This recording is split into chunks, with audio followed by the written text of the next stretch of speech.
अवधूत चिंतन श्री गुरुदेव दत्त श्री स्वामी समर्थ. ओम नमो भगवते वासुदेवाय. उद्या आहे अजा एकादशी. या दिवशी सेवा केल्याने आपल्या ज्या काही इच्छा मनोकामना असतात ते लवकर पूर्ण होतात. हे व्रत करण्याची म्हणजे हे व्रत ज्या व्यक्ती करतात त्यांच्या जीवनात समृद्धी सुख मोक्ष लवकर प्राप्त होते. अजा एकादशी ही गुरुवारी आहे. या दिवशी शुभ संयोग आहे. या दिवशी सर्वात सिद्धियोग आणि सिद्धियोग हे योग तयार झाले असे. हे योग ज्योतिषशास्त्रानुसार खूप असे महत्त्वाचे मानले जाते.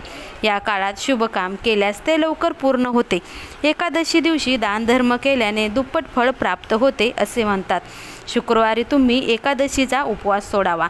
हे व्रत केल्याने अश्वमेध यज्ञाचे शुभ फळ प्राप्त होते. तर या दिवशी एका ठिकाणी बसून आपल्याला एक उपाय करायचा आहे. तर हा उपाय केल्याने आपल्या आयुष्यात येणारे संकटे अडचणी हे नक्कीच दूर होतात. आपली इच्छित मनोकामना पूर्ण होईल. फक्त मनापासून आणि श्रद्धेने हा आपल्याला उपाय करायचा आहे. तर कोणता उपाय करायचा आहे तर आपण ह्या व्हिडिओमध्ये पाहणार आहोत. तर सकाळी तुम्ही लवकर उठावे. लवकर उठल्यानंतर गुरुवार आहे त्यामुळे तुम्ही पिवळ्या रंगाचे वस्त्र परिधान करावे.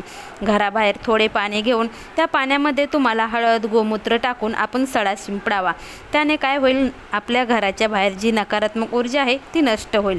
नंतर भगवान विष्णूची आपल्याला पूजा करायची.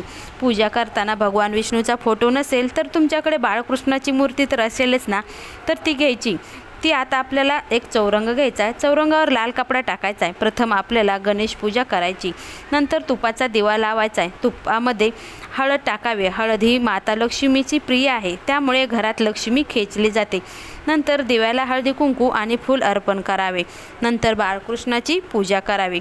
पूजा करायच्या अगोदर आपल्याला अभिषेक करायचा आहे. अभिषेक करताना ओम नमो भगवते वासुदेवाय या मंत्राचा आपल्याला 108 वेळा जप करायचा आहे.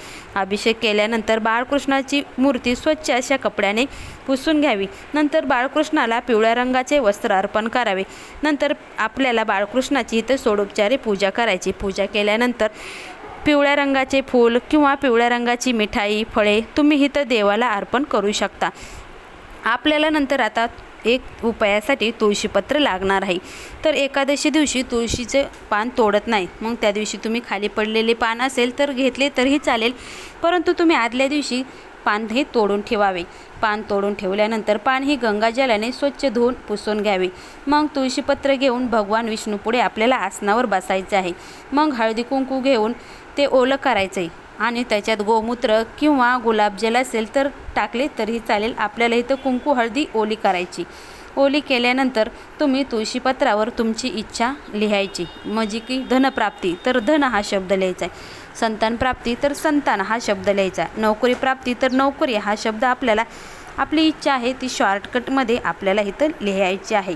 नंतर आपल्याला सेवा करायची. कारण सेवा केली तरच आपल्याला मेवा भेटतो ना.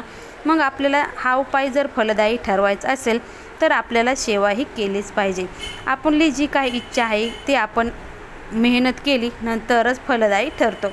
तर नंतर काय करायचं 1 रुपयाचं नाणं घ्यायचं. 1 रुपयाचं नाणं हे आपल्याला गंगाजलाने स्वच्छ धुवून घ्यायचं. स्वच्छ धुवून घेतल्यानंतर त्याला हे आपल्याला हळदी कुंकू लावायचे. आता हे नाणं आणि तुळशीपत्र आपल्याला एका लाल कपड्यात ठेवायचे. नंतर त्यावर आपल्याला अक्षदा अर्पण करायचे. मग नंतर आपल्याला विष्णू सहस्त्रनाम पठण करायचे. तुम्हाला जर विष्णू सहस्त्रनाम येत नसेल तर तुम्ही मोबाईलवर लावून नुसता उच्चार केला तरीही चालेल. नंतर आपल्याला ओम नमो भगवते वासुदेवाय या मंत्राचा 108 वेळा जप करायचा आहे. आणि नंतर आपल्याला तुमची इच्छा जी काही मनोकामना आहे ती भगवान विष्णूसमोर आपल्याला मांडायची आणि तुमची इच्छा मनोकामना ही भगवान विष्णूला सांगायची. नंतर काय करायचं आहे आपल्याला हे तुळशीपत्र आणि 1 रुपयाचं नाणं तिथंच ठेवून द्यायचं आहे.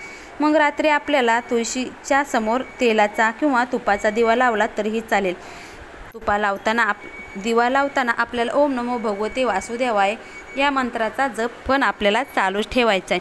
नंतर आपल्याला ह्या रुपयाचं आणि त्या तुळशीपत्राचं काय करायचं आहे तर हे तुळशीपत्र आणि 1 रुपया यांचं सकाळी आपल्याला उठून आंघोळही करून आपल्याला हे रुपयाचं नाणं आणि तुळशीपत्र हे लाल कपड्यामध्ये अक्षता टाकून आपण जे ठेवलं आहे ना ते आपण आपल्या सकाळी तुळशीला बांधायचं आहे. तुळशीची जी जाड फांदी असते त्याला तुम्ही हे बांधून ठेवायचे. बांधून ठेवल्यानंतर आपली जी काही इच्छा मनोकामना आहे ती तुम्ही तुळशी मातेसमोर सकाळी बोलायची आहे.